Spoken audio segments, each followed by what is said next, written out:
Okay, so, oh yes, that's my voice. Great. I'm going to wander around a bit with a microphone because for me, being stuck behind the podium is a bit like addressing an assembly of the Kremlin. So hopefully this is a little bit more interactive. This room could get quite stuffy because, I think it's pretty hot in here before. So make sure you fill your lungs with oxygen now. While there's still some oxygen left in the room. Actually, quite seriously, we are going to be talking about trauma, which can, bring up all kinds of stuff. It's quite likely that there are people in this room who've experienced... Ooh, something's making a noise. It's quite likely that people in this room who've experienced, trauma in their past, and so if you do feel like you need some oxygen, make sure you go out and get some, and then come back. Right. So my name is Gavin Rees, and I'm the director of Dart Centre Europe, which is part of the Dart Centre. And the best introduction you can have is to go to our website. And also, we're going to be talking about quite a lot of things today, and probably some of it's going to be too simple, and other bits are going to be too complex. So whatever you don't get from this smorgasbord of material that I'm going to lay out about trauma and interviewing, please remember that the website exists. And you should, if you dig through that, find answers to lots and lots of your questions. So the Dart Centre is based in the Graduate School of Journalism at Columbia. But what we are really is a broad network of journalists and of others who are concerned to improve the quality of reporting on trauma. So the way we work is by bringing people together for intensive discussions, public discussions, just discussions over a pint of beer and a sandwich, and find out what it takes to report effectively on traumatic situations. What are the things that we don't share and we don't talk about, and what do we need to do in order to improve our practice? So in a way, everything that we bring to you here is like the product of all of those earlier conversations that we've had. It's a bit like a yeast. A yeast goes on for hundreds of years, and it's got some of the original discussions. I'm not a psychologist. My background is as a journalist and a filmmaker, but I know an awful lot of psychologists. So the other place that the Dart Centre comes from is with conversations with trauma specialists, with people who treat people who've been affected by traumatic incidents, people who prepare people who go into traumatic situations. So, for instance, the police and the military, and medical workers who are first responders. I mean, the events... Oops, can I have the slides back? So the events in Boston showed that actually lots of journalists were there even before the medical workers were, in trying to make sense of a scene as it unfolded. This is to kind of point out some of the kind of detail in our resources. So if you look at our website, for instance, and you're interested in reporting on children, you can find lots of things that we put up in response to things like the shooting incident in Newtown, Connecticut. And then very active dialogue. So I'm going to give you a range of methodologies that I think work in traumatic situations. But this isn't the gospel. This is open to discussion. We have very vigorous debate about what works in different situations. And you can find details of those debates on the website. And specialist resources, some of these prepared by people who work as child clinicians who can give much more detailed information about how children respond to trauma. Okay, so very quickly, an introduction to what's trauma. You've probably heard, it's sort of fallen into normal speech now, that people have a really bad deadline, their in-tray is full of lots and lots of stuff, it all looks hopeless, and they might joke that they're being traumatized by their work. Now, the joke's an understandable one, but actually because the trauma system that governs how we respond to situations of violence is connected to the normal everyday stress situation, but in technical language, to experience trauma, there needs to be the presence of death or an event that could threaten death or threaten injury to the body, and also something that technically is called a threat to the integrity of the person. So that's that one there. And by that, we're talking about situations like rape and sexual assault, which don't necessarily imply physical injury or death, but are very, very traumatic. In fact, rape is, by certain measures, more traumatic than exposure to combat, even for civilian populations. So it's something worth kind of thinking about, factoring that in. The word from the Greek means to cut or pierce. So you'll have probably heard a lot about PTSD, or post-traumatic stress disorder. And this is a kind of common thing that we think about when we think about trauma. So people tend to think of trauma response as binary. So you're either traumatized or you're not traumatized. In other words, excusing my French, you're either fucked up or you're not fucked up by what happens. But if there's a line across the room, and this is a continuum, and I'm standing here where, PTSD begins, and here where extreme PTSD ends, there's a whole realm of trauma experience, of things that happen to people in terms of their bodily, physical, emotional, behavioral response that happens when violence is around. So if we think we're going to be threatened by something, different parts of our brain engage, our threat system starts working, and we start to process information differently. So this is what we kind of normally think about trauma. This is a Ramstein air disaster in Germany. The planes fell on the crowds and lots of people were injured. This is a house fire in Australia, and you can see the kind of visible, instantaneous distress as a moment unfolds, as people are caught in the horror of something that's happening. These are kind of longer stories, people looking for missing children, dealing with the aftermath of crime, and so forth. And this is maybe something people don't think about quite so much. This is somebody being evacuated from Katrina as the water filled the city back in, was it 2005? Poverty, extreme deprivation, drug abuse, all these sorts of things can get to a loading where we're actually not just talking about people having a bad time, we're talking about people being in a very similar state than they would be if they were trying to deal with or reconcile big traumas. So that's worth thinking about. Some of the interviewing tools I'm going to be discussing are also useful for social deprivation stories as well. Stories in which people have had control taken away from their lives. I like this quote. I don't know if you're familiar with it. It's from a Shakespeare play, Macbeth. And the scene it describes is Macduff, who's a kind of loyal nobleman, coming back having witnessed all of the slaughter at the court, all of the people that Macbeth has killed. And what he says is, "O horror, horror, horror, tongue nor heart cannot conceive nor name thee." So in other words, it's somehow as if he's experienced something that's taken his ability to speak offline, that's robbed him of language. In other words, what he's seen is literally unspeakable. But that's interesting, isn't it? Because that says something quite complicated about what our job is. Our job is to find words for things that might literally be unspeakable. And if we find that difficult to find words for these events, what about the people themselves who've directly experienced them? I mean, how would we deal with the challenge of them finding words? And one of the things that I think we'll talk about as we go through is that we're a very wordy lot. You know, we deal with power and politics and policy documents and precise formulations, and we're used to working with people who know how to communicate in the public sphere.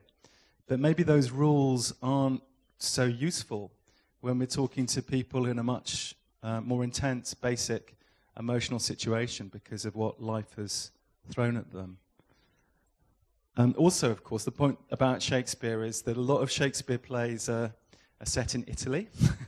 So it's certainly true that Italy has its fair share of trauma just as much as everywhere else. This is traumatic. I don't offer you any warnings for this image, but I think it's an important one. These are young women, adolescent girls, outside a school in Finland, in which somebody has gone into the school and shot people, and there are, casualties. People have died. And the reason I like putting this up is because it raises the kind of profound question about where our boundaries are. Should we interview them?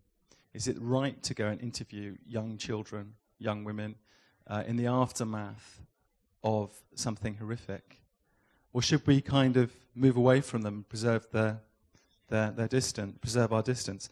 There's a German incident called Winnenden, in which another school shooting happened, and we worked quite closely at the Dart Centre with one of the local newspapers.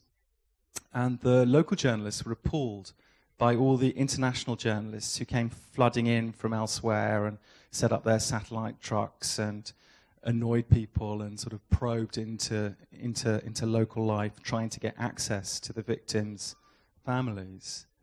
And so the local newspaper journalists decided that they weren't going to interview anybody from the families that had been affected, so no victims' families, because they were disgusted by the media circus that was going on. And a lot of the interviewing that was happening was extremely inappropriate and was very unhelpful for the people in the community. So they thought that they had taken the most ethical position. Then, several weeks later, a representative from some of the families affected came to the newspaper and talked to the editor and said, we need your journalists to start interviewing us and start talking to us. And the editor was quite surprised about this and said, well, we thought it would be better to keep a respectful distance.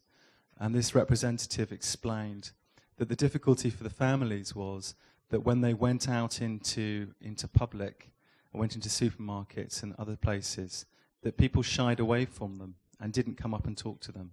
So they were effectively being excluded by the community because people didn't know what to say and were too embarrassed. So he wanted the newspaper to start writing about them so people would understand that it was okay to approach the families and talk to them.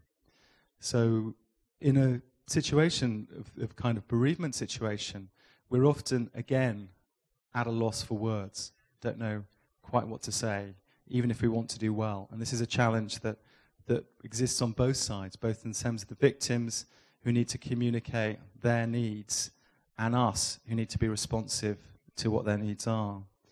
So good journalism is the capillary system, the filtration system through which people in society come to understand how to build their lives, how to deal and work through tragedy. We are kind of part of that process as well.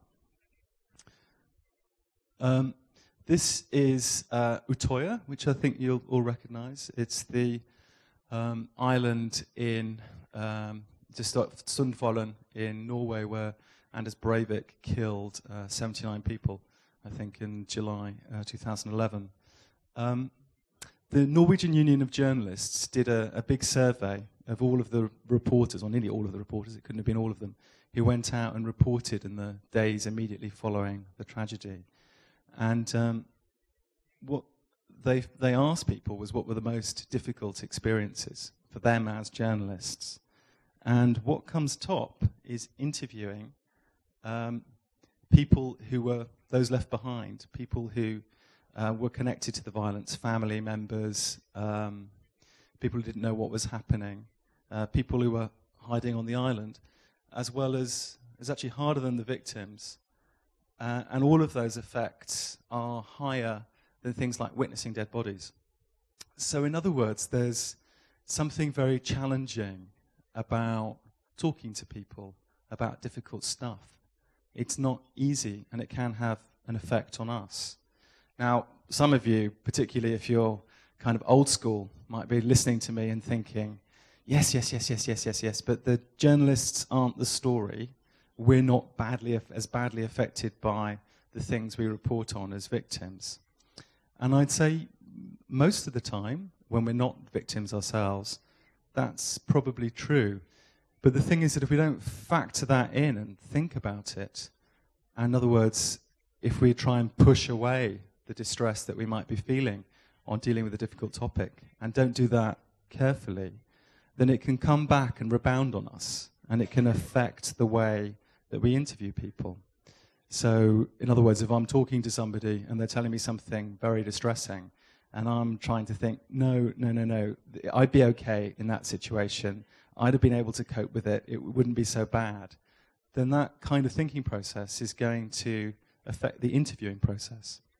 So self-care and being a good interviewer and knowing how to listen to people are intimately connected, and that's one of the themes that we'll be coming back to all the way through. Okay.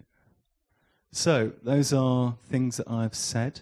The other interesting thing to think about is that if we want to get the best story possible, then we need to be tuned into people's suffering. So if we really want to understand what a family is going through after a bereavement, it's very hard to do that unless we open ourselves up to feeling it. Now, this can be dangerous, actually. Empathy has its risks.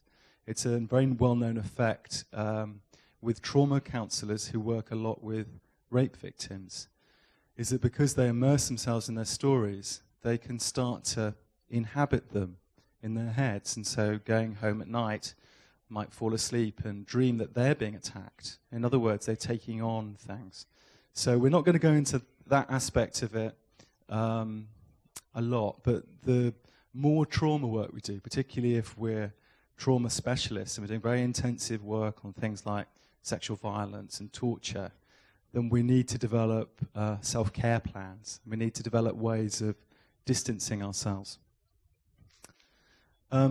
Hopefully, if the first and most important thing you have to remember about all of the stuff I say today is that there's a website, if that's the number one thing to remember.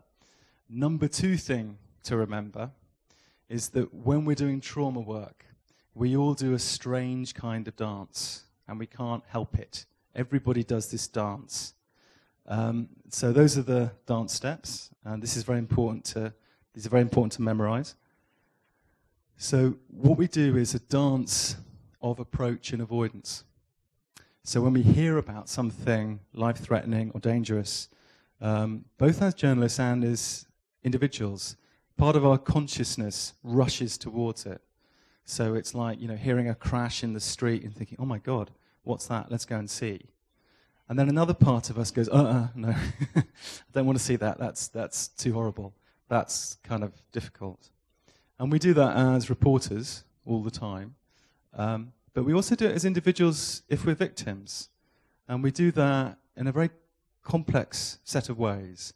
And we do it biologically and existentially and biologically. I said biologically, existentially, and behaviorally. So let's imagine a woman coming home late at night in a big city. She's leaving the metro somewhere. It's dark. Somebody comes out from around a corner, hits her on the head with a brick, grabs her handbag, runs away. She slips and falls and hits the pavement, and she remembers the blood kind of welling around her face, and then she's unconscious. Now, in the days following that, it's quite likely she's going to go through a cycle of approach and avoidance on a kind of biological and physical level. So she might wake up in the middle of the night and see it all happening again, and perhaps the smell comes back, the sense that she's not in her bed, but actually she's on the street re-experiencing what's happened. But then when she's questioned during the day and the policeman is talking and trying to find out what happened, she might not really remember anything. It might be pushed away from her mind. And somehow the words, the unspeakableness of the incident means that the part of her brain that's trying to make the event into a memory hasn't quite done it yet. So on what level there's approach and avoidance? She might also do it in quite kind of subtle ways that she's not so aware of. So say, for instance, in the next few weeks, as she gets better, again, biologically, she might find herself sweating and kind of scared about certain things. Or she might find herself drawn to certain items on the news and really have to watch similar cases. All this could happen. Say, for instance, she was a very sociable person. She might not really know why, but not want to go and see friends in certain parts of the city. She may have no idea why. It could be because they're on the same tube line that she got off. Or it could be that the lighting on those streets is similar to the lighting she's experienced. And it's not necessarily very, very kind of conscious, this kind of thing. On a more existential level, she might become an activist and be, really determined to improve the safety of women in this city somewhere. Or she might not want to talk about it at all and kind of become quite avoidant and feel that life isn't really worth living. So there are lots of variations, but they're all based around this idea of pendulum swinging. Now, the problem for us is if we're interviewing people, is that if we do that as well, our cycle of pendulum swinging might not be in sync with theirs. So what, for instance, if we're interviewing somebody who really, really, really wants to talk about all the details of something horrific happening when we've just done too many interviews and we're in a kind of avoidance swing. So it's good to be aware of this, because having some sense that this is a natural process of working through with trauma may make it easier for us to be easier on ourselves and to be easier on other people when we're doing these interviews. Right. Okay, if that's not extreme enough, I thought what I'd do is to really hammer home the points, is to talk about a very extreme situation, which I think in many ways illustrates the challenges of doing kind of trauma work. In 2004, it's quite a long time ago now, this is my major introduction to the world of trauma, I did a series of interviews for a BBC docudrama called Hiroshima, which had the slightly crazy plan to actually reconstruct what happened to people when the bomb fell. So I went around and interviewed people and talked to them, very long interviews, trying to get information to reconstruct what happened in the city. And the way we did this was that we cut the real people speaking, so mostly little old ladies speak in chairs, talking about their experiences, with dramatic reconstructions. So it was quite a big thing. I worked on the program for about a year. And I also, thinking back about this, which I didn't really realize at the time, was having difficulty personally in digesting this material. And, we were a very good production. We got on pretty well, and we were, reasonable people. But there was all kinds of tensions and difficulties and unhappiness that would kind of dog the production, that weren't really about us. They were about the trauma that was feeding through us. And so again, that's worth thinking about, is if you're working with colleagues and it's on a project and it's difficult, is it their personality talking, or is it the trauma talking? Anyway, let me go on and describe the interviews. Actually, I'll go back a little bit. One of the other reasons I've put this up is that you might be thinking, yeah, okay, Hiroshima, that's kind of so extreme. What relevance has that to my work? Talking through the issues that we had on the production, they're very close to lots of issues to do with things like torture and sexual trafficking. And this is a very brilliant film called The Price of Sex by Mimi Chakarova that looks at trafficking of young women from Bulgaria, mostly through a route into Turkey and Dubai. And there's similar challenges in working with those people, as there were with working with the people in Hiroshima. So you'll all know the story. Bomb fell August the 6th, 8:15 in the morning. In Hiroshima, they call it the Pika Dawn. And Pika means bright flash, and dawn means kind of thunderclap. It's the sound it made. And everybody I talked to who experienced it remembers those sights intensely vividly, as if they're kind of burnt in the back of their brain. And that's maybe not so dissimilar to other kinds of trauma. There's something about the memory quality of really traumatic things that can be more intense than other kinds of experience. This is what it did. You know, whole city disappeared. The first person I'm going to introduce you to is Kineko Lasky, who was an 18-year-old nurse at the time. And she was standing next to a big plate glass window when the thunderclap, the blast wave, shattered the window, and she had hundreds of pieces of glass embedded in her body, and she rolled around several times. And she had an amazing story. I mean, it was almost unbelievable, of crawling through the city, and it took days, and these people helped her, and she saw this and saw other things. Now, when we were doing the interview, what we did was, set it up. It was like a big documentary interview, and to set it up with lights and so forth, and the little kind of interview place is a bit like a stage set. And it was, for me, very interesting for the first time, and having interviewed somebody in this kind of situation, was seeing that when she talked about past events, it was a little bit like she went back into the place that she'd been. So she kind of became a bit smaller, and she'd been smaller then, and was looking around the room and talking, as if, to some extent, that she was ticking things off, she was seeing them around. So she was going back into her experiences. And that's a very, very vulnerable place to be.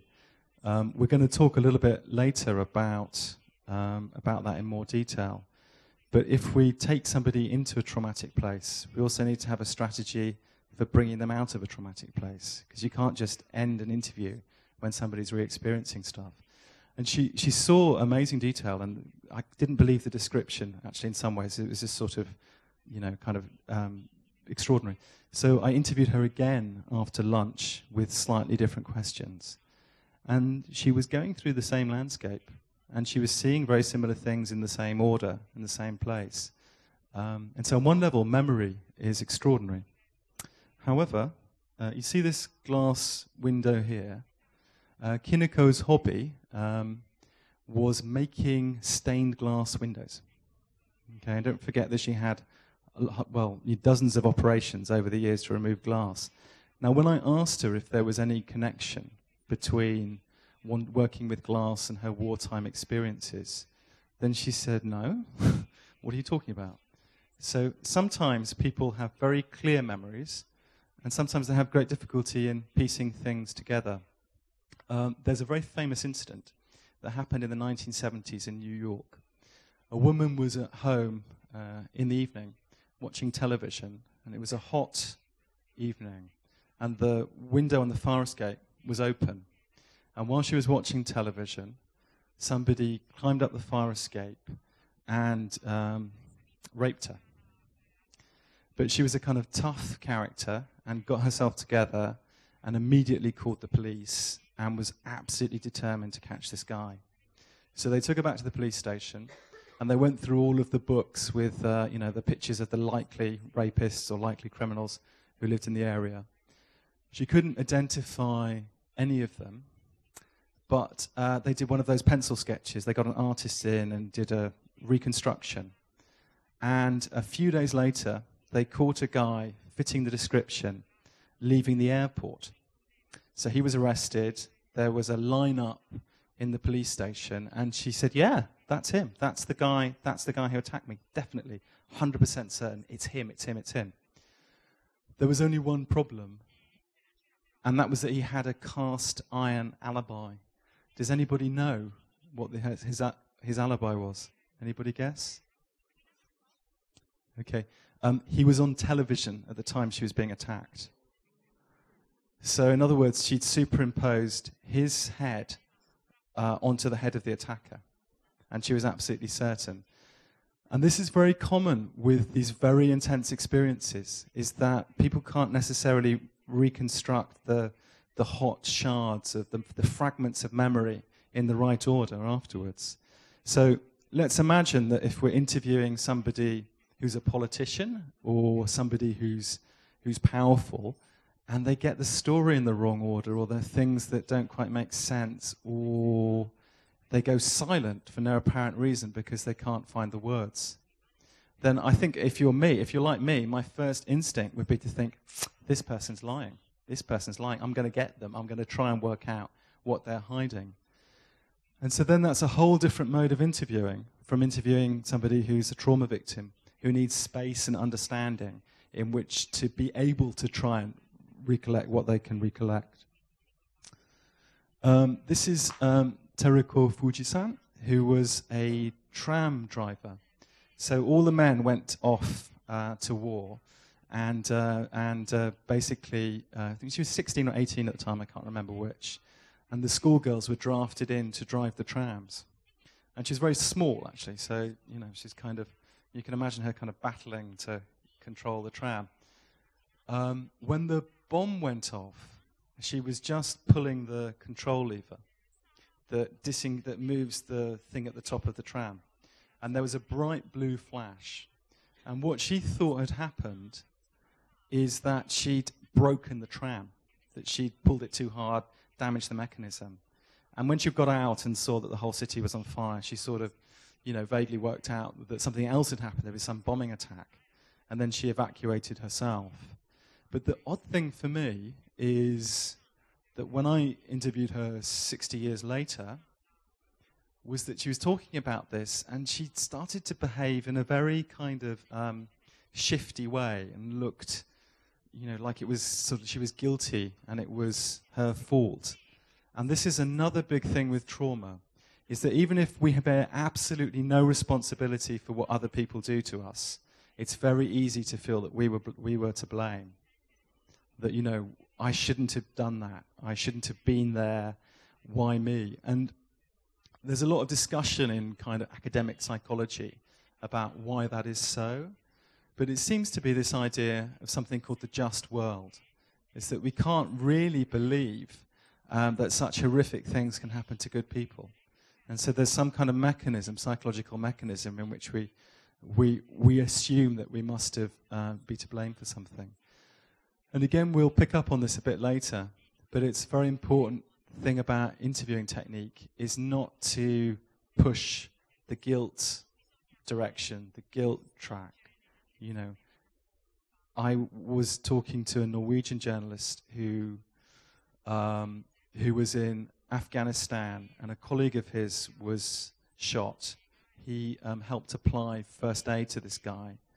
It was in a very dangerous place because they weren't sure if the gunman was still in the building. It was a kind of, it was either a hotel or a government building.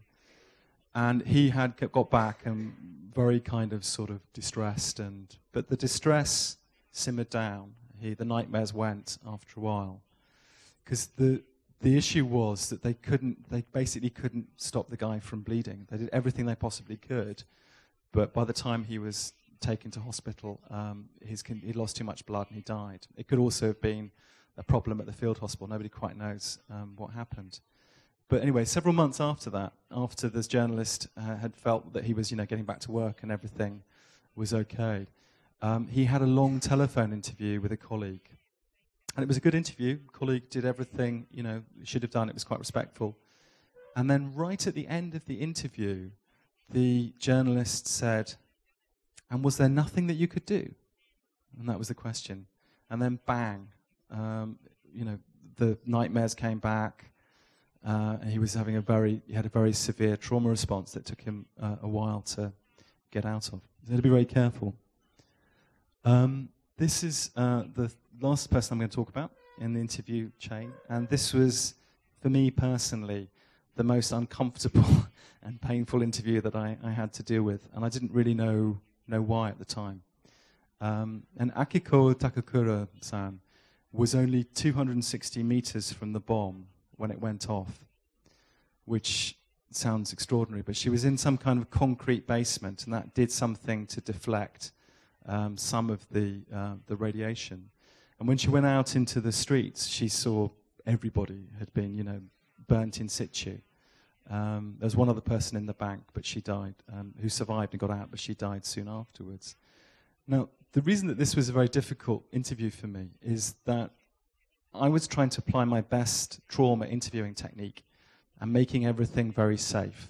So we started the first part of the interview talking about her childhood. We then went and talked about, moved on to talking about the events immediately before the bomb dropping, and then we talked about the bomb. And then my interview plan was at the last third of the interview. Trauma counsellors call this the rule of thirds, and it's really important to know, actually. So first third of the interview, safe. Second third, trauma stuff. Third third, safe again. So you talk about, grandchildren. You talk about what they want to do in the future. You talk about what they like doing now. You talk about something that's not to do with the trauma, to kind of seal up the interview and to allow the experience to finish. But Takakura Sam wouldn't let me, basically. She wanted to carry on talking about the bomb. And to an extent, she sort of still lives in that experience. And I felt awful because I didn't know what to do. And I also felt awful because I thought I had a responsibility to fix her, to make everything nice. But how can you make something like that nice again at the end of an interview? Of course, you can't. So it's worth being aware of that sometimes we feel stuck. Sometimes we don't know what to do. Sometimes we don't know what to say. Sometimes the experience for us is too much and affects how we interact with somebody. This is a guy in Haiti. So I've only put this up really just to underline a few simple points. Is that it's very normal for people in traumatic situations to be in a place where they can't focus clearly. I don't know what you think about his expression. It could be all kinds of different things. He could snap out of it and be very clear and be, able to talk very freely, or he could be in a place where he doesn't want to talk. So we never really know until we encounter somebody where they're at. But these are common. People get jittery, excited. Sometimes they zone out. Sometimes people get very tired. There's this thing called hypoarousal, where after traumatic events, sometimes people just want to sleep the whole time, don't really want to do anything. None of these things by themselves are evidence that somebody is going to develop PTSD or have a long-term condition. So these are kind of normal reactions in the immediate aftermath of a traumatic event.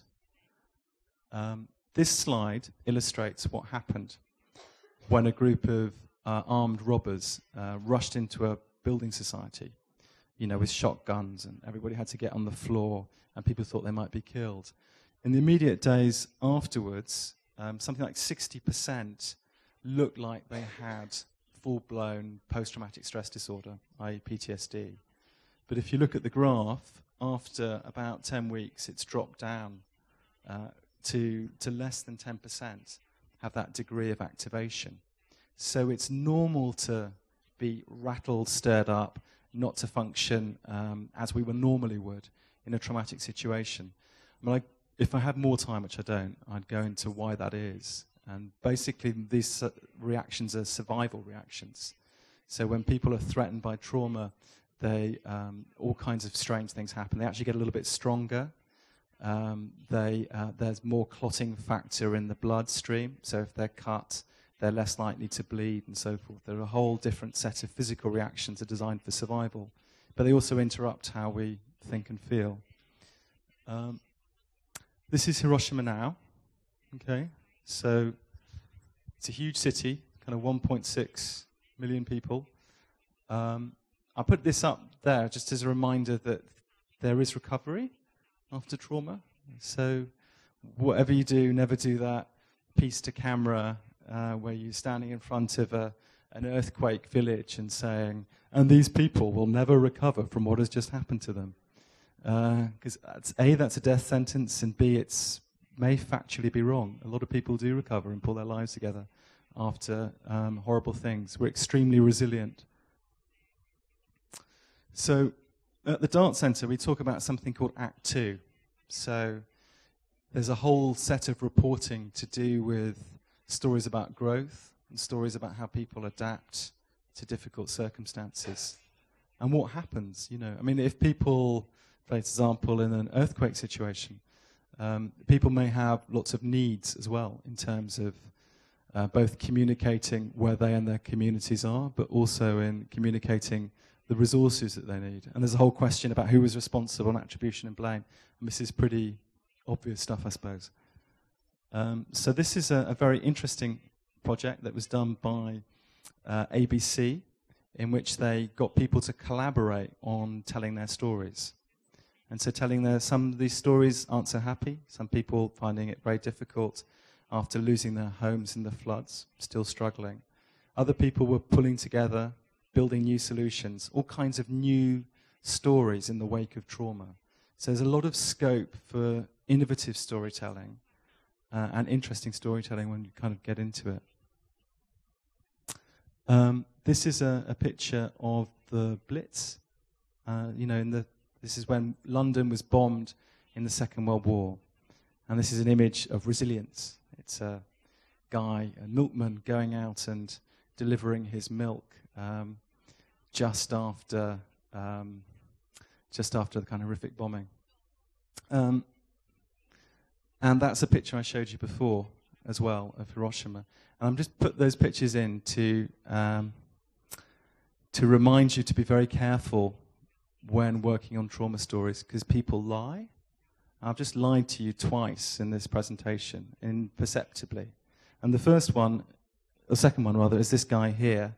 Isn't a milkman. He's the photographer's assistant who was shot for propaganda purposes at the time. And the second one is a more complicated idea of a lie, which is more to do with the idea of myth. Because I talked about Hiroshima earlier, but this is actually a picture of Tokyo in 1945. And what people don't know, it wasn't a picture, it was mixed into two pictures of Hiroshima.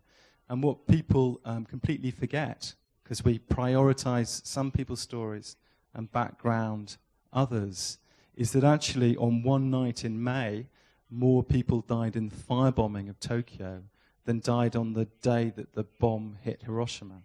So something like 80,000 died in Hiroshima on the day of the bombing, and 100,000 died several months before on a single night of firebombing in Tokyo. And that story's kind of been erased. So there are all kinds of stories about trauma that get missed out. A very interesting book has been written just now about army deserters during the Second World War.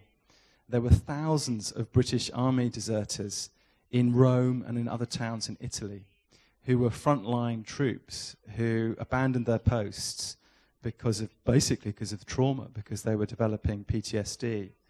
And in the official history, there were no British army deserters. It's a story of Britain pulling together, defeating the Nazis with the help of its allies.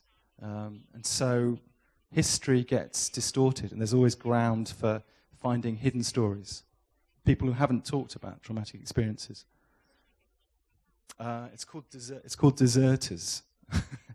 And it's if you look it up, you'll find it. I think it's written by a guy called Glass, British journalist. Right, so trauma can corrupt any of us. People either lie wittingly or unwittingly. Yeah, I'm going to skip that. Right, okay. So I've been talking a lot, and I'm wondering if there's any way that we can make this a bit more interactive. I'm not sure this is going to work because of the translation devices. Maybe people, if there are any particular challenges or things that you'd like to focus on and difficulties that we have in interviewing people who are trauma affected, could you raise your hands and ask, and then we'll try and tick them off.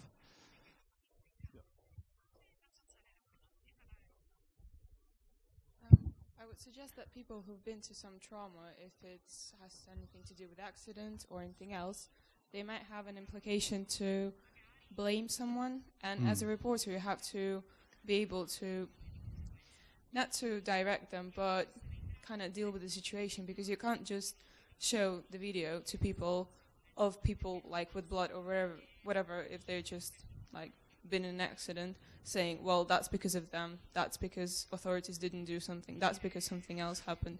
Because in the end of the day, the reporter will be the one liable for that, for putting maybe distorted information. Yeah. So you can't always also trust people who've been traumatized, because they tend to like put their opinion into what happened. Good. No. It's a good point. Is that people often in traumatic situations start to think very black and white, feel very threatened. Like, how could this happen? Somebody must have been responsible. It can't just be the nature of life. There's got to be somebody to blame for this. So, in other words, it's this kind of black and white binary thinking is very common. And what I'd say to that is that you need a strategy. And what you really need a strategy for is how to deal with the interview. So, in other words, it might not be a good idea to reason with them and say, well, no, you must be wrong. I know the municipal government's lovely. I know that they're very careful to take all necessary measures with earthquakes. You can't make those allegations. But the difficulty is that it arouses, is that being on the other end of somebody else's blame can arouse very intense feelings in oneself. So the question is it possible to think, oh, I don't have an answer. I understand that this person's angry, but that's okay. They have every right to be angry. I'm not going to bite the hook and get worked up about this. I'm going to give this person space, and I'm going to listen to them. And one thing you might think about doing is carrying on, is asking very gentle questions. And like, so what do you think that they didn't do, and what would you like them to do? Is there any way I can find out more information about this? So you're kind of gradually going through them. I would be very careful about lying. I'd be very careful about saying things like, yes, of course, the municipal government, we know that these people are to blame, which is a strategy that might seem a good idea in that kind of very intense moment. And one reason you need to be very, very careful about that is what happens when the person reads the article or sees the TV report. People feel very vulnerable when they're talking about traumatic things. And one of the very reassuring, actually, one of the helpful things that we can do as journalists is just listen, is just kind of shut up and hear what people are saying. And so then if they think that nice person who did understand this terrible thing that's happened to me, that other people don't understand the impact, but I did talk to that journalist and they were really good, they really understood what I've been going through, and they understood that the municipal government made all these mistakes. And then they see on the television that you have a totally different view. That can be extremely destabilizing psychologically. There's somebody I know in the States did a very interesting series about young women who'd been raped on campuses. And she'd interviewed them, and these allegations hadn't gone to trial, and the university authorities basically wiped them, hid them under the carpet. In some cases, the men were, told to leave the campus. In other cases, they were still on the campus. And so it was a very charged situation. And this woman, Kristen Lombardi, who's doing it for one of the big American investigative agencies, I think it was ProPublica or Center for Public Integrity, I can't remember which one, actually. She was a fantastic interviewer and really did great things in making people feel comfortable and encouraging these women to talk about these very difficult stories. But what she didn't know at the beginning of the project, it never occurred to her, is that there was a whole other level of consent that she needed to negotiate and talk about. So what would happen is she'd do these interviews, these women would identify the perpetrators. Kristen would go and interview the perpetrators, put both sides of the story in the articles, which you have to do. And then the young women would read these articles, and they were devastated to think that this nice journalist who'd listened to them could have possibly gone and talked to that monster who did this terrible thing to them. So what she did was she changed her technique, and she did something that up until, I think maybe even still up until recently has been quite controversial, is that she showed the women the sections of her finished article before it went to press. And she also warned them, when she was negotiating consent to do the interviews, I'm going to go and need to talk to the guy that attacked you.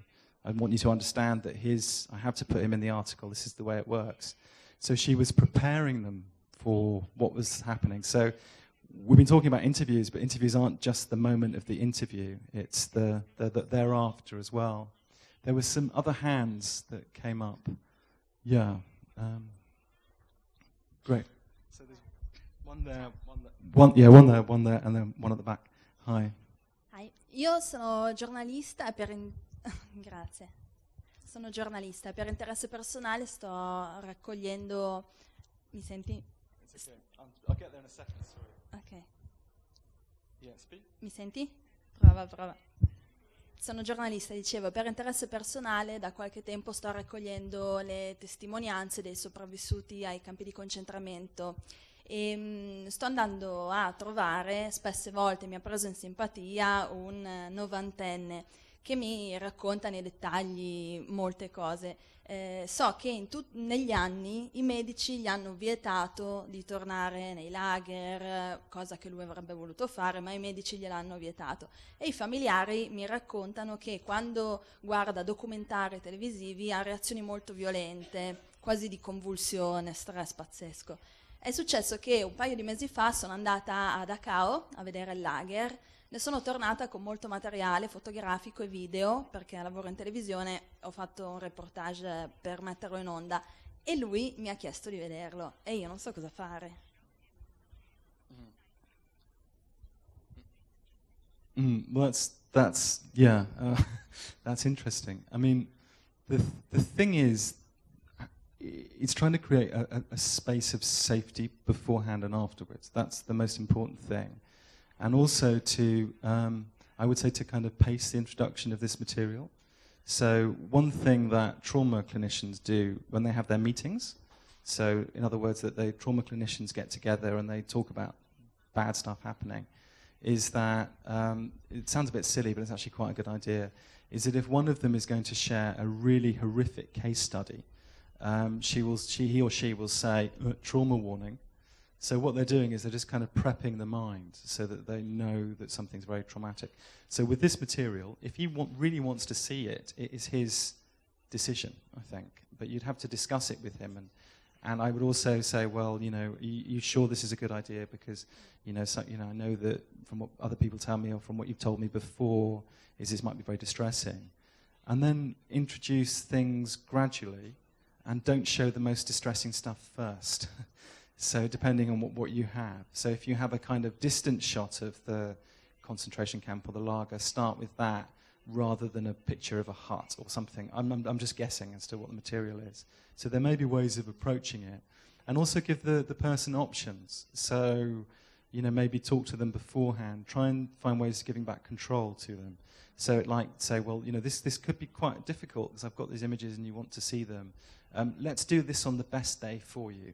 So when would be a good time? Is your wife going to be at home? Is there going to be anybody else in the house? And so in other words, there's some place of safety after the interview as well. But you also have to respect that people may need to go back and explore these things and that's what they want to do. The difficulty a little bit is that if we're so like this, so if we imagine you're showing a picture and it's like the picture is radioactive, then in a way you're kind of setting up a place where the distress is more likely to bubble up. So it's a delicate thing. Yes, I think at the back, yes. Oh, we'll come back to you, don't worry. Okay, it's done. Right, good. So back, please. Thank you. We'll come back across.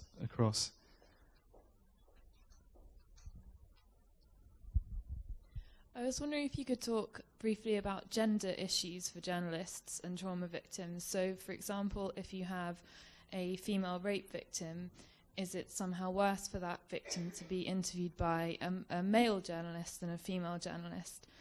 Or another example, if there's a child who has been abused by their mother, is it then difficult for a female journalist to interview that child? And if so, how can we overcome that? That's a very interesting question. I mean, the last bit, that it could be, I agree that it could be that somebody has particular issues over women because, women also do sexually abuse, although they're less likely to than men. I mean, this is also a personal decision both ways. So, you know, if somebody feels that they don't want to be interviewed by a person of the opposite gender, then obviously they have the right for that to be respected. And similarly, I think if an editor sends out a journalist who's a male journalist who's not comfortable in interviewing rape victims, then it would be inappropriate to force that person to. There are guys, men, who are very, very sensitive in these situations. I think personally, and most of the men I know who do this kind of interviewing would like to have a woman in the room. So somebody like a translator or a friend of the rape victim. You can always ask the victim. Actually, I'm using the word victim a lot. Some people prefer to be called survivors. So there's an issue about language. So we should really say victim or survivor, depending on which label the person wants to choose. They might want to have somebody there who they trust. There are all sorts of different ways of setting it up. You need to think creatively about what they are. And if, you know, some people, some men, are kind of further over in the not really feeling their feelings spectrum, and so perhaps they're not the right person. One thing I would say, though, which is worth thinking about, is that if you're doing this work intensively, be very, very careful about thinking you're an expert. So it's quite easy if you've done like 100 interviews in Rwanda or something to think, yeah, I know all about this, I've heard all these stories. And then when you do that, you're not necessarily in a listening position. You'll think, oh, well, yeah, I've heard that, there's worse stories, but never mind, I'll go on. So it's very important to meet everybody as an entirely fresh person and not to make any assumptions about their capacity to speak. Yeah, so next question.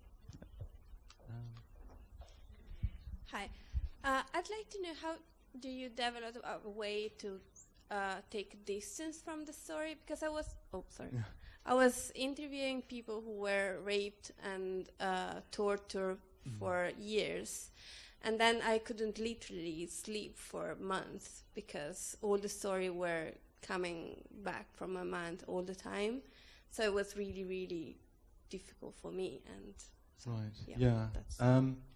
it's again, we've talked about approach and avoidance. This idea there's a dance between approach and avoidance. And for me, this is my way of doing interviews. It is also a good kind of avoidance. So when I'm interviewing somebody, I want to be as present as possible. I'm a very visual person, so I do let myself see what they're talking about in my head, so it kind of plays out. And I'm there for the person. So I'm not going to kind of try and pretend that this isn't distressing for them. I'm not going to do anything to kind of distance myself in the interviewing situation. But then when it's after, I have to get the hell out, you know. I mean, so for me personally, things like exercise, spending time with friends, getting away from the story. If we've got time, because after these questions I'm going to rush through a few slides, I might go back and pick up on some of these things. But basically, anybody doing this kind of work intensively has to have a trauma self-care plan. So they have to find a way of switching off the material if they can. And that may be through doing something like physical exercise or a hobby or gardening. To give you the reverse example, an example of something that's not a good idea, is that as journalists, we tend to get very obsessed about our projects and want to work really hard and do the best we can. And that's very attractive, actually, because achieving stuff, doing stuff, physical activity, being active, turns off the distress mechanism a tiny little bit. So what we're doing is if we're overworking on a trauma project, is we are actually doping ourselves with work. You might not realize we're doing that. And then the problem is that the pressure is building up, and then bang, it explodes. So for instance, working with photojournalists, I would really, for instance, recommend that very late at night when they come home after working on a whole series of assignments about war graves, is that they don't catalogue their footage last thing at night before going to bed. Okay, might seem a good idea, got a spare half hour, let's get those war grave pictures in the right order, but it's not a good idea because you need to sleep, you need to get away from the material as well. Yeah. Any more? There's one here and one here, and Luca in the front. Hi, good evening. Hi. I'm not a journalist. I am an educational psychologist, and I work with children with life-threatening diseases. So I was very interested in hearing your speech about trauma and talking about it. And I'd like to bring a different point of view for the discussion with a couple of ideas. The first is about timing, and so choosing and letting the other person choose the right time to speak about it, which can contrast with your work as a journalist when you are pushed by time because you have to come out with a story. The other thing is that you use the word lie a couple of times, where I'd rather use the point of view, meaning that probably there's not an objective truth, but there is a way of living through events and narrating them to make sense of them on the psychological side. And the third thing is the language. Not everybody will talk with writing or speaking. Children use play or use drawings, for instance, and they tell a lot about it, but with a different code. So just, I would like to hear your point of view about this. Yeah, no, I agree with all of that. I mean, I use the word lie to get attention in the room because it's really hot in here and people are kind of falling asleep a little bit. But yes, I mean, no, there's the whole question about where the truth is very, very complicated and murky. And if anything, that's the point I was trying to make there, is actually we don't always know where to find the truth. And one of the things about reporting is that we would hope it to be very clear-cut, but we all know that it isn't really, you know, so that's a challenge. I think the idea of finding an appropriate time to get somebody to speak is really important. One of the things that we've not talked about, that I was going to talk about in the slides, I'll go through a few more slides quickly at the end, but I'll mention it now, is why listening is so amazingly helpful. Is that the thing about listening is that it gives people a degree of control. It allows them to make some decisions, have some space about when they talk about things. And so that's the opposite of digging.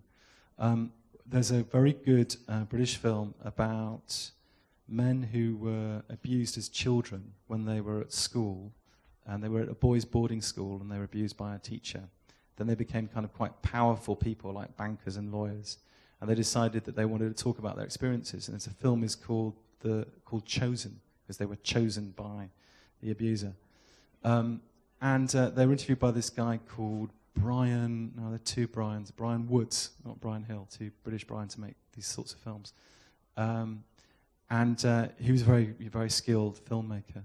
And at the end of that experience, one of them chatting to the others said, Brian's questioning was amazing. He must have been, trained by MI6 or Mossad. He had all these amazing questions. I just told him, felt very comfortable in telling him things.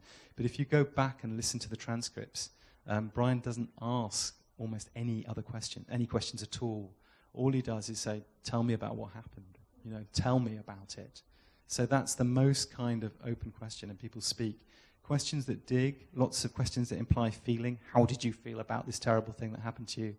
Not a good idea, because when you ask feeling questions, the feeling comes up and the clarity disappears. Other thing is why questions. So why questions are the questions police officers ask. Why were you there by yourself at night? Effectively, what did you think you were doing? You've been a bad boy or a bad girl, haven't you? It has that kind of implication in it. But yes, giving people space is very important. Thank you for that. Luca. I would like to talk about the fourth player on this trauma speaking. Yeah. That is the boss of you as a journalist. Because we were talking about the public, we were talking about the traumatized person and the journalist. But there is somebody that decide on your story and how to handle with this boss that is telling to you, for example, and the story with nobody from these people will recover from this explicit in an explicit way. How to handle with this pressure from the redaction, the boss? Yeah. Your experience. My first impulse to say is that is not a very helpful answer, is to say you have to choose your bosses carefully. But it's a bit like saying you have to choose good parents. It's not always that easy to do. I think that part of this is getting bosses involved in these sorts of debates and getting them talking and thinking about these issues through.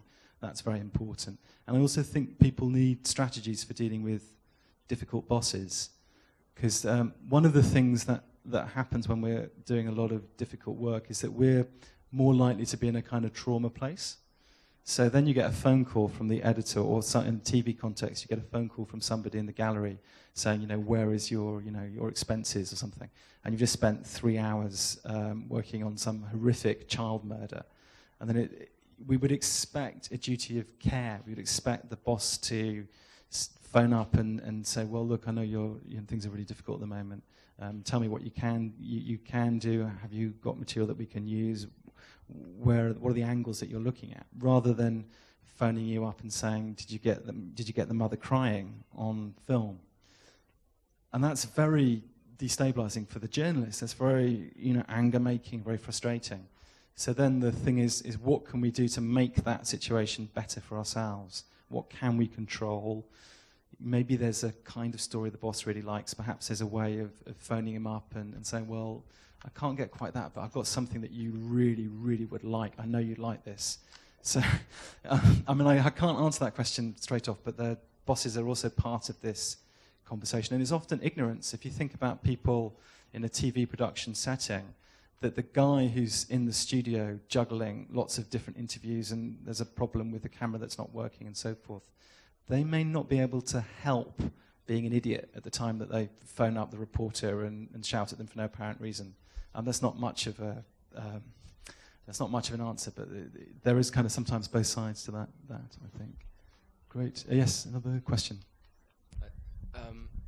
When you're interviewing someone, how do you sometimes have crises of confidence? And you were talking about lying or point of view before, where you think that your position as a journalist can also be exploited by people as well, not necessarily always maliciously, but there are degrees to which, like, for example, in totalitarian societies, dictatorships, you can be used as a pawn to try and sort of instigate change in some way. And even to the very darkest, there have been allegations in Congo, for example, that some aid agencies have been training women to lie about rapes from the militia, because by doing so, that area is recipient of a lot of funding. It's very cynical stuff, but it is a reality. And how do you sort of approach what you think may be not true, particularly in a trauma where there might not be any proof? Yeah. So my first answer, this is a personal answer to this, is that cynicism is no defense. So in other words, that if one becomes very cynical about stuff, then one's setting oneself up for all kinds of difficulty. Because to do that interview really effectively, if one can think, well, this is interesting, maybe that person is lying to me. That's interesting, I'm getting angry. Okay. Maybe they have a reason to lie. Maybe they're not a victim, but maybe their family members were raped. Maybe this is historical. Maybe their community was attacked 10 years ago and all that the mother ever talks about is what happened. Maybe, so there are all sorts of kind of maybes. Now, there's a great difference between getting angry and thinking, that's interesting. I'm getting angry. So, it's a thing to do with being reflective and kind of aware about it, and basically the question that you just asked is precisely the question that you should be asking, if you see what I mean. And so in a way that your question is kind of the answer to it, is to hold that space of questioning. Now, vulnerability is really interesting in interviews, because sometimes I feel really, really vulnerable when I'm talking to people about difficult stuff, and there's that's sometimes very useful information, because I might be feeling vulnerable because the other person is feeling vulnerable. So there's a theory that you'll know about as a psychologist called mirror neurons. So in other words, when somebody is in an intense emotional state, like they're distressed, their brain is firing in a particular pattern. And the person listening, their brain is also firing in the same pattern but less. So it's that classic thing of when you talk to somebody who's angry, you start to feel angry. When you talk to somebody who's feeling very, vulnerable, one starts to feel vulnerable. So kind of reading that stuff and thinking, maybe it's me, maybe it's them, maybe who knows, but it doesn't matter, because the important thing is I try and work through what they're telling me, and then I'll evaluate it. So be aware, be ready for it, because if you're not ready for it and then you realize after you've published it's happened, then that's much worse than thinking, maybe there's an issue here. Yeah. Yes, one more.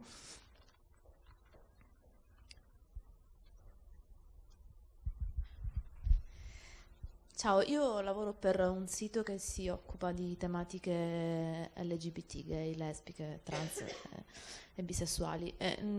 Rispetto ai traumi noi abbiamo un doppio livello di difficoltà. Da una parte la difficoltà di narrare e far narrare alla vittima il trauma subito. Dall'altra parte il fatto che le vittime spesso non sono dichiarate rispetto al contesto in cui vivono, e quindi temono che raccontare quello che hanno subito possa sovraesporli e rischiare un involontario coming out che non avrebbero voluto fare, comunque non in circostanze tragiche. Dall'altra parte però raccontare eventi di aggressioni omofobe piuttosto che transfobiche può servire a stimolare altre vittime a raccontare e a sensibilizzare l'opinione pubblica rispetto a questo tipo di problemi. Quindi fino a che punto ci si può spingere nel chiedere alle vittime di questo tipo di trauma di raccontarlo, perché per quanto poi possiamo garantire l'anonimato, particolari come il luogo dove è avvenuto l'evento, l'orario, il posto preciso, possono essere sufficienti a identificare la persona. D'altro canto, ometterli significa dare poca credibilità alla notizia. Quindi è un livello di difficoltà ulteriore col quale dobbiamo confrontarci. Yeah, no, great, good question. I think again it goes back to the question, yeah. So essentially the question was that sometimes this woman works for a website that explores a lot of issues to do with gay sexual rights type material. And so some people want to speak because they want to get a wider audience, but they're very worried about being identified. And so is there a danger in people being identified, and how does one negotiate that? And the answer is, I think, is to think about consent and to be very honest. So it's possible, for instance, that people might be identified through a process of jigsaw identification.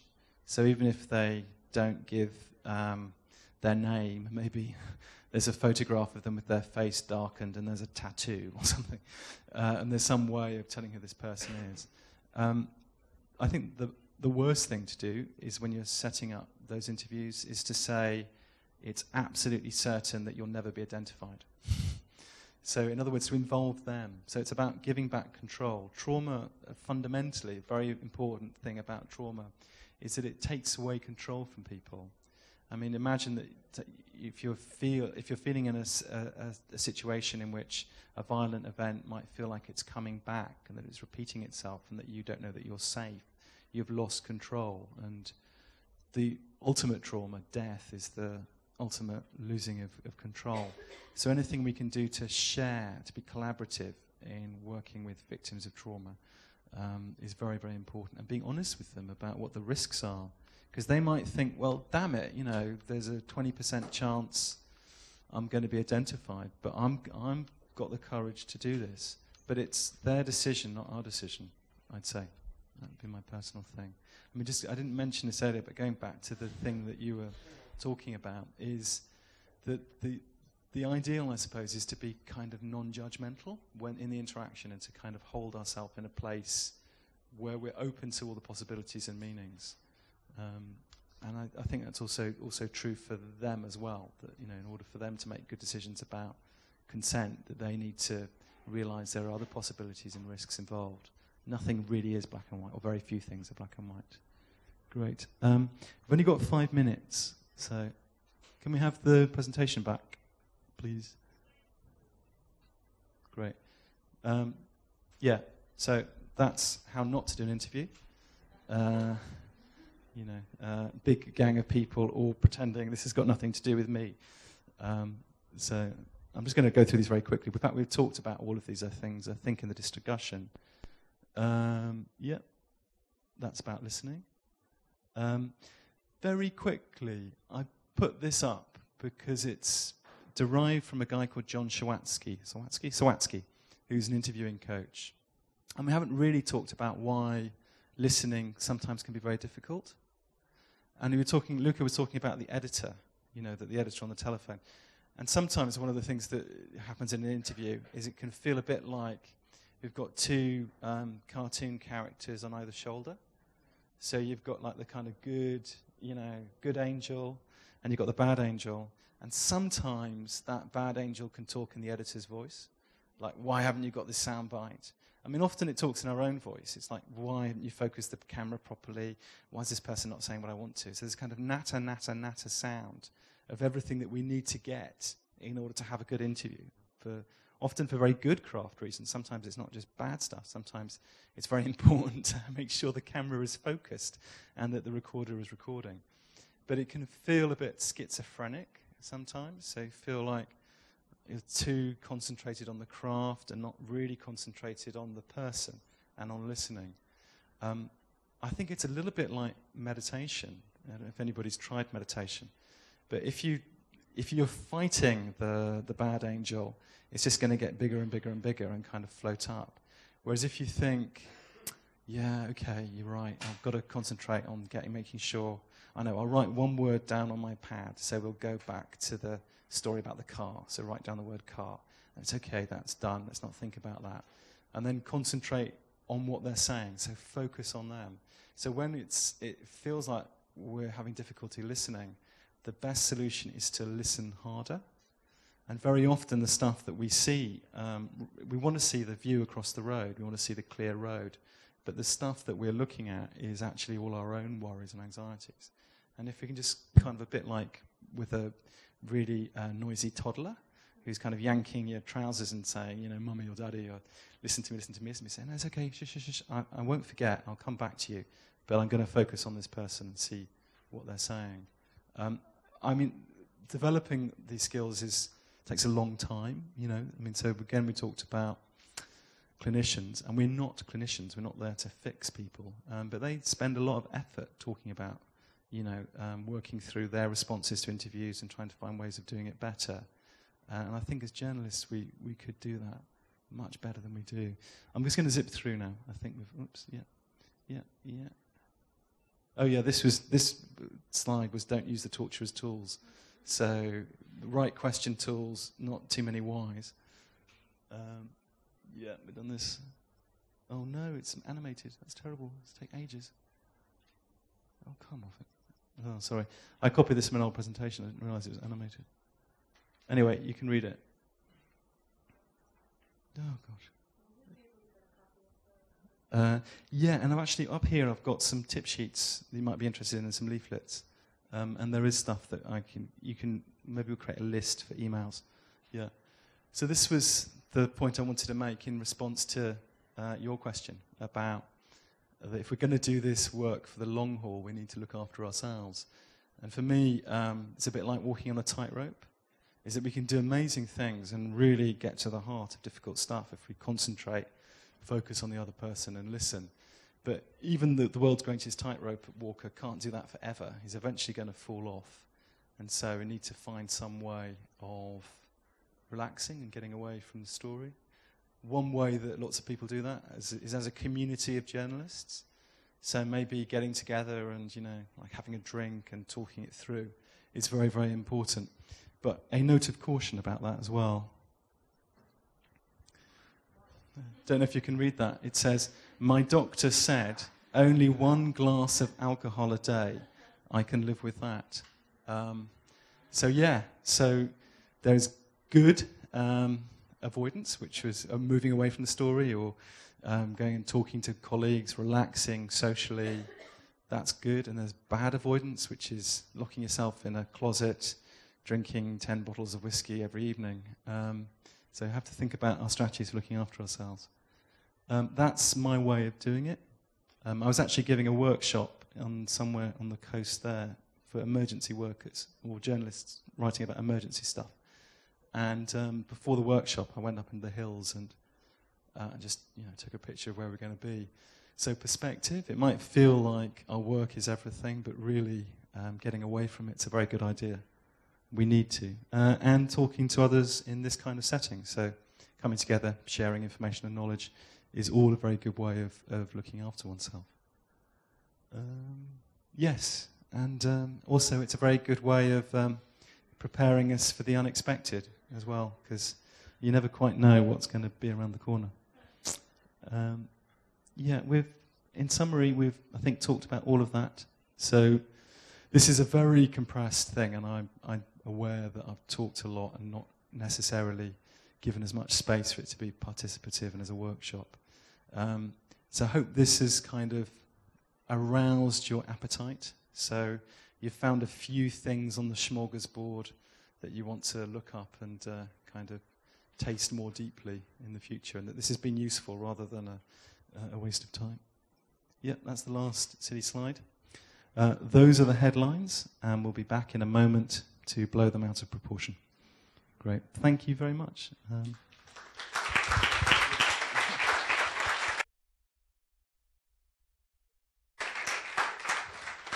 Cool, thank you. So before you go, take a tip sheet, which is on working with victims of sexual violence, and a leaflet, which will helpfully remind you there's a website. And I'll start an email list.